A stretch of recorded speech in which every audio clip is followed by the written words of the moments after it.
second question then. How have your writing endeavours grown out of your writing education and experiences? I would say, well, firstly, when I was at university in Perth, Australia, many years ago, I did a creative writing elective, and I had a wonderful creative writing teacher. And I think she kind of like lit the flame in me in terms of just this love of creative writing. Her name's Deborah Robertson, and then I think she's an author now. I don't think she teaches anymore. And that kind of, stuck with me all over the years. But even though I wasn't kind of, taking writing very seriously, I'd always dabble and, do bits and pieces, but nothing that I was trying to kind of, enter into competitions or have published. I just kind of dabbled basically. And then actually, I'll talk about short stories. Actually, I've been to lots of like writing workshops, and I did an Arbonne short story writing workshop with Vanessa Gebbie and Tom Bowler. I think it was a 3-day one or 4-day one. Okay. And actually, Birdsong, the short story I entered into your short story competition, was the first short story I've actually ever written. Oh, excellent. And that came out of that writing workshop with Vanessa and Tom. Okay.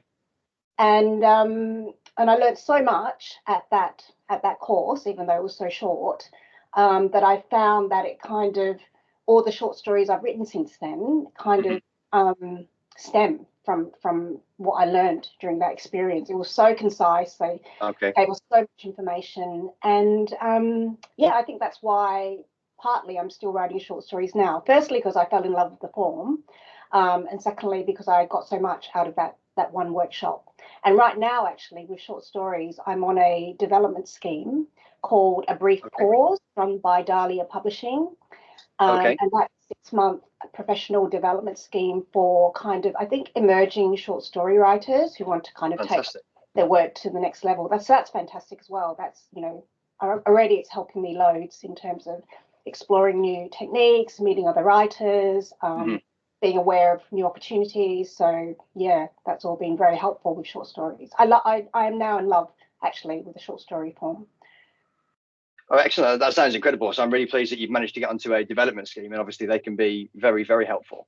Yeah. So now that you're on this development scheme, how are you finding that your short stories are kind of changing and evolving from that first one that you wrote to what you're producing now that is new? Are you still thinking along the same lines, or are we going down completely different routes? I don't know. For whatever reason, I don't know what the right term is, whether it's speculative or slipstream. Like I didn't even know what these things were before I just kind of started writing these stories. But then they weren't kind of. But then when I went to enter them into things, I kind of thought, well, what genre would I call this? Yeah. So I'm learning more about those kinds of genres and what makes them those genres in a kind of, I guess, technical sense, rather than just writing them from what I've read before and instinct. And I'm reading a lot more other short story writers, which is great, like just learning from them. And just kind of, I really wanted to challenge myself more to see how I could push the envelope.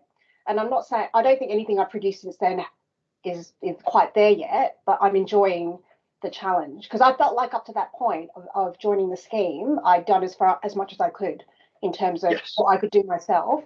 And I just really wanted to, I don't know, just be really challenged in terms of what I could do with the form. So we'll see. Watch your space. Yeah, perfect. Yeah, absolutely. No, thank you very much. That's fantastic.